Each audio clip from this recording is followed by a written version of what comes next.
Hello जी, अस्सलाम वालेकुम। हम अपना टॉपिक लेकर आए हैं आज Yahya Khan plus the second partition which happened in 1971 for Pakistan, जिसमें पाकिस्तान का जो बहुत ही इम्पोर्टेंट पार्ट था, जो आज बांग्लादेश के नाम से जाना जाता है, वो टूट गया और ईस्ट पाकिस्तान वेस्ट पाकिस्तान अलग हो गए। ठीक है। और ईस्ट पाकिस्तान की प्रॉब्लम्स हम पिछले अपने कुछ एपिसोड्स में देखते आ रहे हैं। उन एपिसोड्स की वजह से यहाँ पर 1971 का डिबैकल हुआ। शुरू करते हैं, पहले देखते हैं याह्या खान की सक्सेसेस क्या हैं, क्यों हम इसको सक्सेसेस में देख रहे हैं, क्योंकि हमारे पास सवाल आता है कि क्या सक्सेसेस थे और क्या फेलियर्स थे। तो हम देखेंगे कि हमारे पास क्या सक्सेसेस और क्या फेलियर्स हैं। ये डिजाइन ही नोट्स इस तरह हुए हैं कि आपको सवाल के एस्पेक्ट से याद रहें चीजें। सक्सेसेस में हमारे पास तीन चीजें हैं जिनको वो बता रहे हैं। फिनिश दी वन यूनिट स्कीम, आते के साथ ही वन यूनिट स्कीम का खात्मा कर दिया, which had been heavily criticized and broke Pakistan back into four provinces again. ये पाकिस्तान को चार प्रोविंसेस वाली सिचुएशन में वापस ले आई थी, क्योंकि उन्होंने वन यूनिट स्कीम तोड़ दी थी। ठीक है। आते के साथ ही उन्होंने दूसरा काम क्या किया, announce the seats that seats would be proportionate to the population that pleased east Pakistan. ठीक है जी।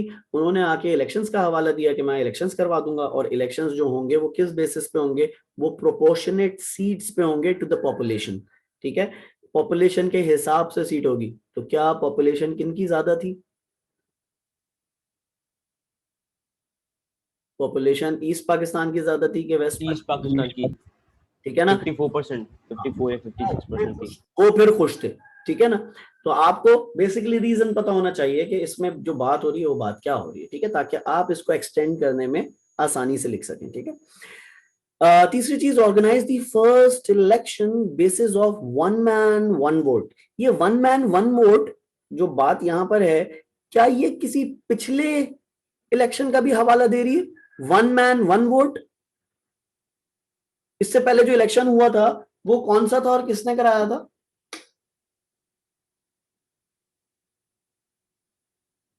याद है कुछ? बेसिक करके था कुछ।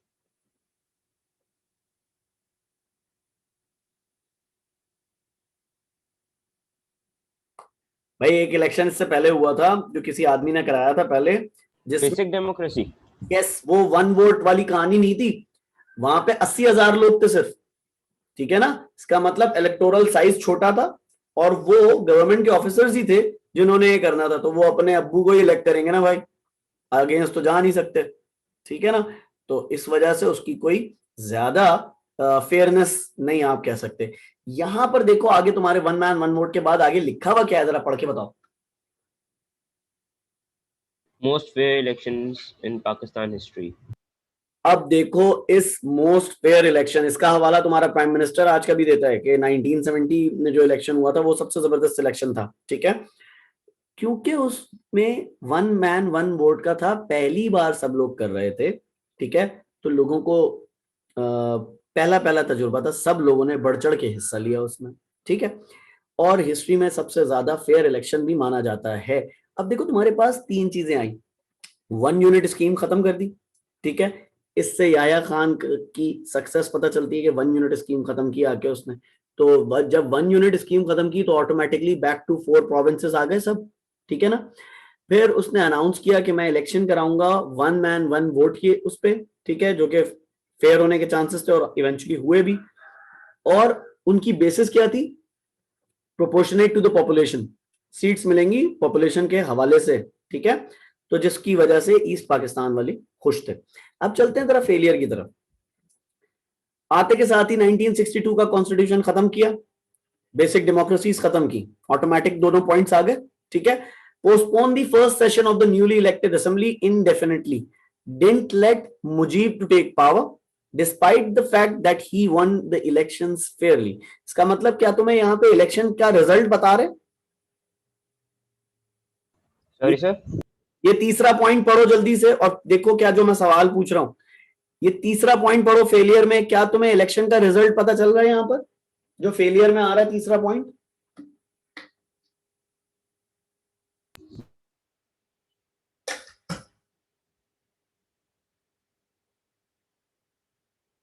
किसी को समझ आए बात तो बताना। फेलियर में सर वो उनकी सक्सेस थी ना कि उन्होंने इलेक्शंस अरेंज करवाया, लेकिन फिर उसी का एक वो फेलियर था कि क्योंकि Mujibur Rahman even though he won fairly they didn't let him take the power, क्योंकि उसके 6 पॉइंट्स वगैरह वाली बात। एग्जैक्टली क्योंकि वो कॉन्फ्लिक्ट में आ गई थी ना बात, ठीक है। तो हुआ ये कि इलेक्शंस जो इन्होंने कहा था मैं कराऊंगा, वो इलेक्शंस में जीत गया मुजीबुर रहमान ज्यादा ताकत से, ठीक है। तो उसने पावर लेनी थी लेकिन उसको पावर नहीं लेने दी गई, ठीक है। इलेक्शन के बाद जब असेंबली का वो बुलाते हैं, असेंबली के थ्रू सारी चीज होती है। अभी भी आपने देखा था असेंबली में हो रही थी ना, अभी वोट ऑफ कॉन्फिडेंस वाली मामला चल रहा था ना, अभी देखा होगा अगर आपने, कल हमने शायद इसके बारे जी में सर, बात की। हाँ इमरान खान 2 वोट से जीत गया। हाँ 2 वोट एक्स्ट्रा ले गया वो लास्ट टाइम से ज्यादा। पहले लास्ट 2018 में 176 थे, इस बार 221 में 178 थे। उसको बेसिकली 172 का नंबर पूरा करना था, तो उसने इस बार भी दोबारा कर लिया। तो ये असेंबली के अंदर ही होता है, असेंबली के बाहर खड़े होकर नहीं कर सकते, उसकी कोई वैल्यू नहीं है। तो पोस्टपोन कर दिया सेशन, ठीक है, ताकि वो पावर ही असेंबली से आके ना ले सके। इसके बाद क्या है failure, took the military action against East Pakistan, caused political unrest।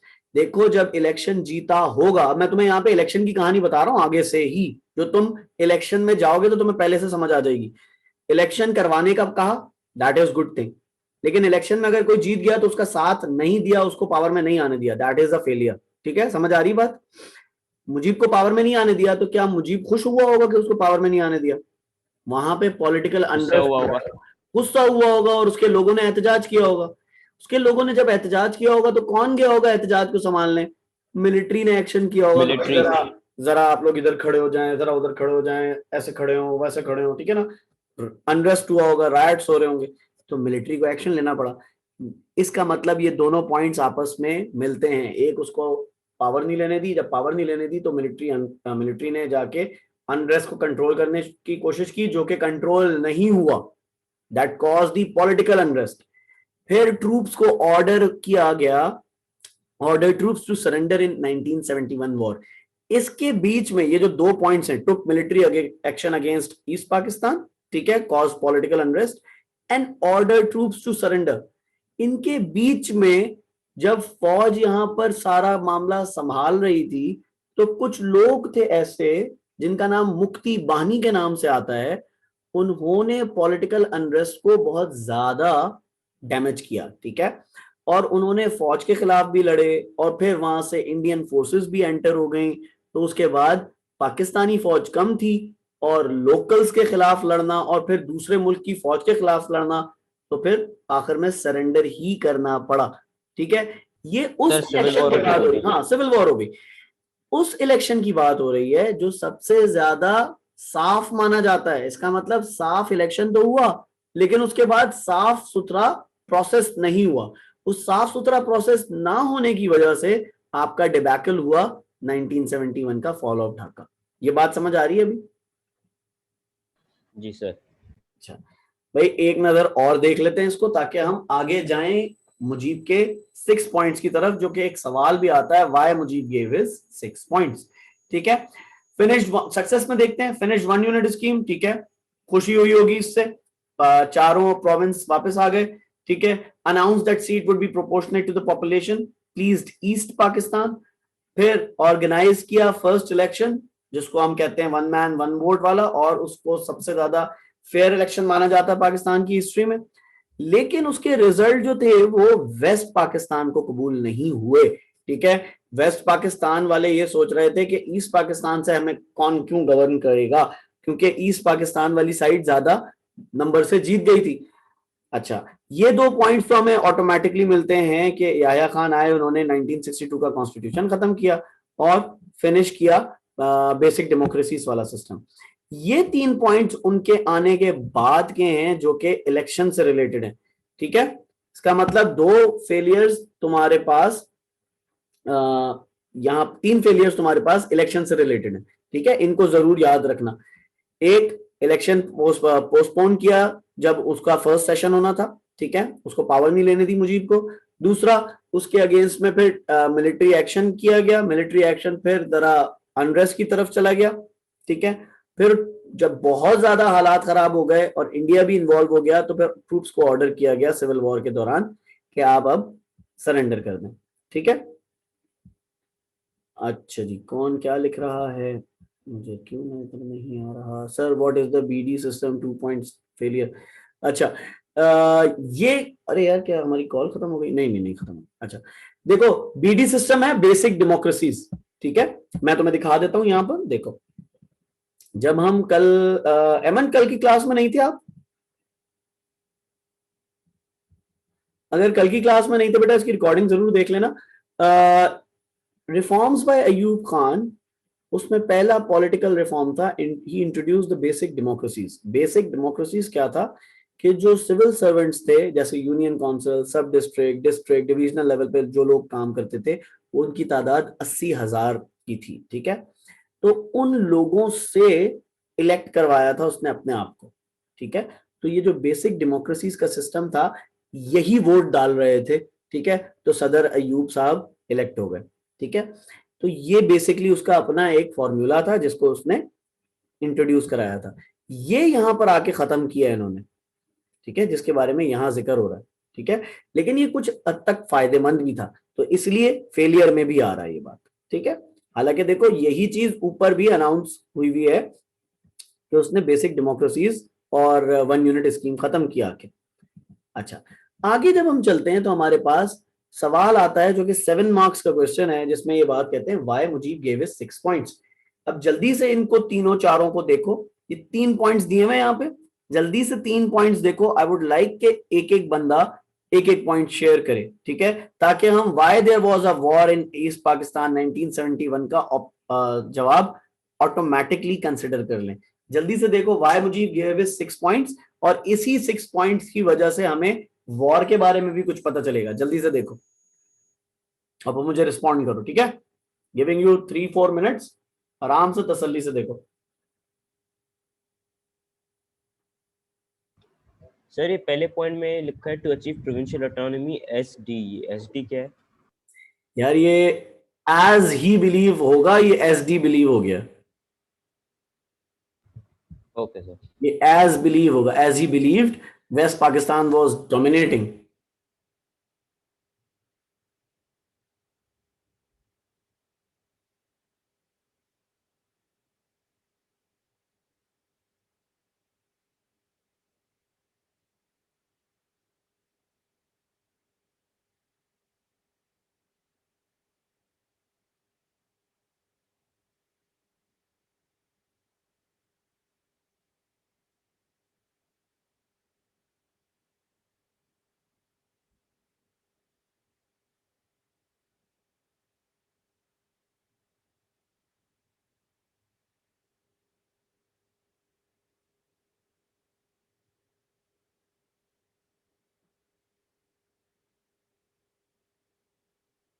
Sir इसमें मतलब बेसिकली मुजीबुर रहमान ये अपने 6 पॉइंट्स में ये शो करना चाह रहे हैं कि कायदे आजम के जो व्यूज थे कि प्रोविंशियल ऑटोनॉमी होनी चाहिए, पर फिर बाद में सेंट्रल गवर्नमेंट आ गई। ठीक है, to some extent yes, and in which he was right. बात तो यही थी पॉलिटिकल राइट्स की। क्योंकि सर वेस्ट पाकिस्तान जो थी वो ईस्ट पाकिस्तान की जूट प्रोडक्शन का फायदा उठा रही थी और सिर्फ अपनी ही डेवलपमेंट पे ज्यादा फोकस कर रही थी, और ईस्ट पाकिस्तान को एक तरह से निगलेक्ट कर रही थी, जैसे वो उनका सिर्फ पैसा कमाने का एक जरिया हो, बाकी कोई कंट्री ना हो अलग, मतलब इनका पार्ट ना हो। ठीक है, बस उसको यूज कर रहे थे वो। ओके, और कोई अपनी बात बताएगा इसको देख के?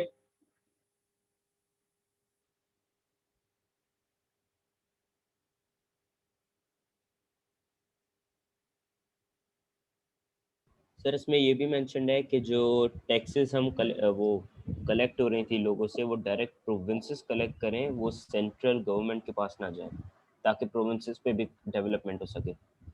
ठीक है, इससे इससे फायदा ये होगा कि वो प्रोविंसेस के पास आएगी, सारी वेल्थ कलेक्शन प्रोविंसेस के पास हो रही होगी, तो प्रोविंस अपने हिसाब से जैसा बेहतर समझेगा वो अपनी इकोनॉमिक इंडिपेंडेंस को अवेल कर लेगा। ठीक है ना, और एक्सप्लॉइट नहीं अच्छा, होगा वो वेस्ट पाकिस्तान। यस, और इसी तरह क्योंकि ईस्ट पाकिस्तान भी एक प्रोविंस, उसमें प्रोविंसेस बहुत थे तो वो उसमें भी डेवलपमेंट होती रहती अब ये आखिरी पॉइंट को भी डिस्कस करते हैं, कोई डिस्कस करे, फिर मैं एक सवाल फेंकता हूँ तुम लोगों की तरफ, फिर मुझे बताना।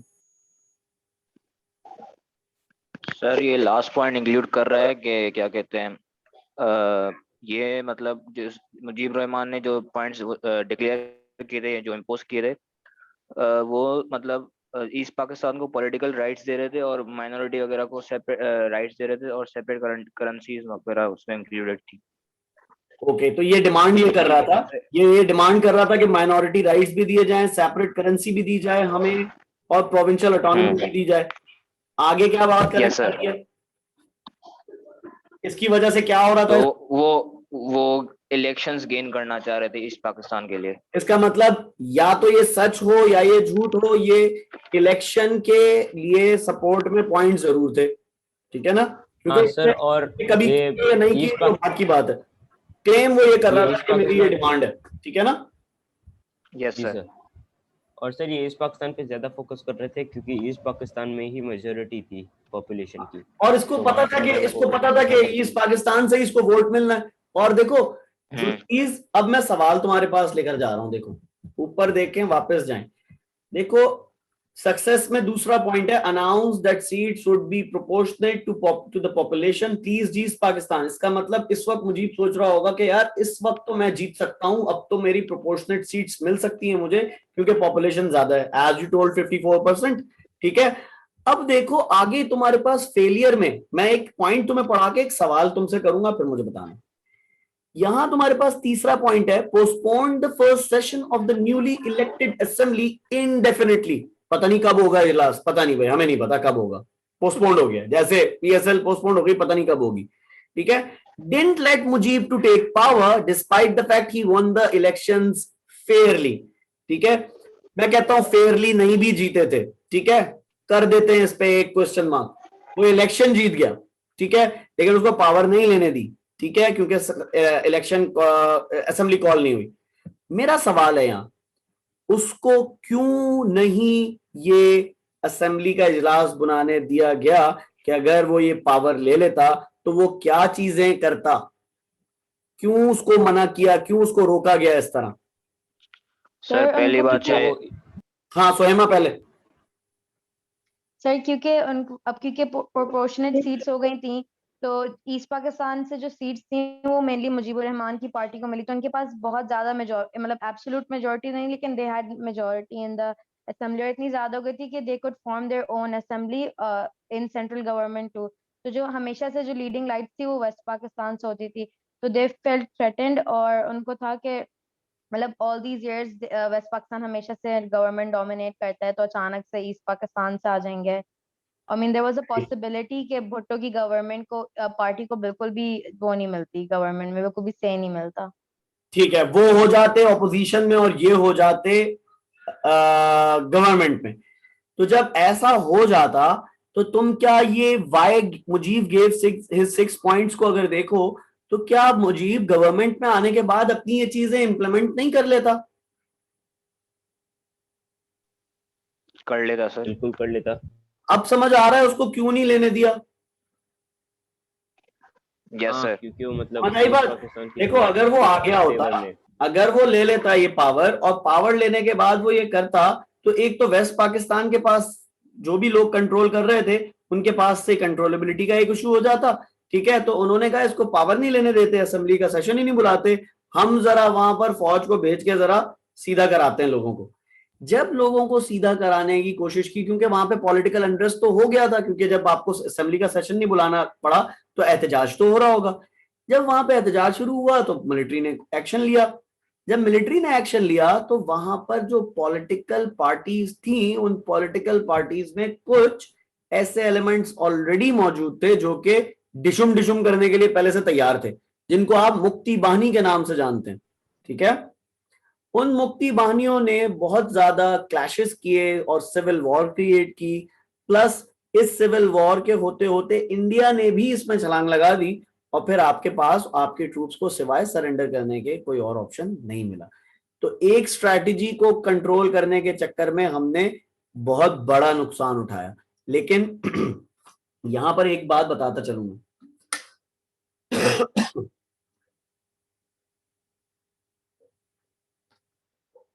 अभी हम हिस्ट्री में बैठ के इस चीज को देख रहे हैं, मुझे नहीं पता ये बुक किस ईयर में लिखी या छपी गई, डेफिनेटली 2014 से पहले छपी होगी, क्योंकि ये नरेंद्र मोदी जब एक दफा बांग्लादेश गया और वहां पे हसीना वाजिद थी शायद प्रेसिडेंट,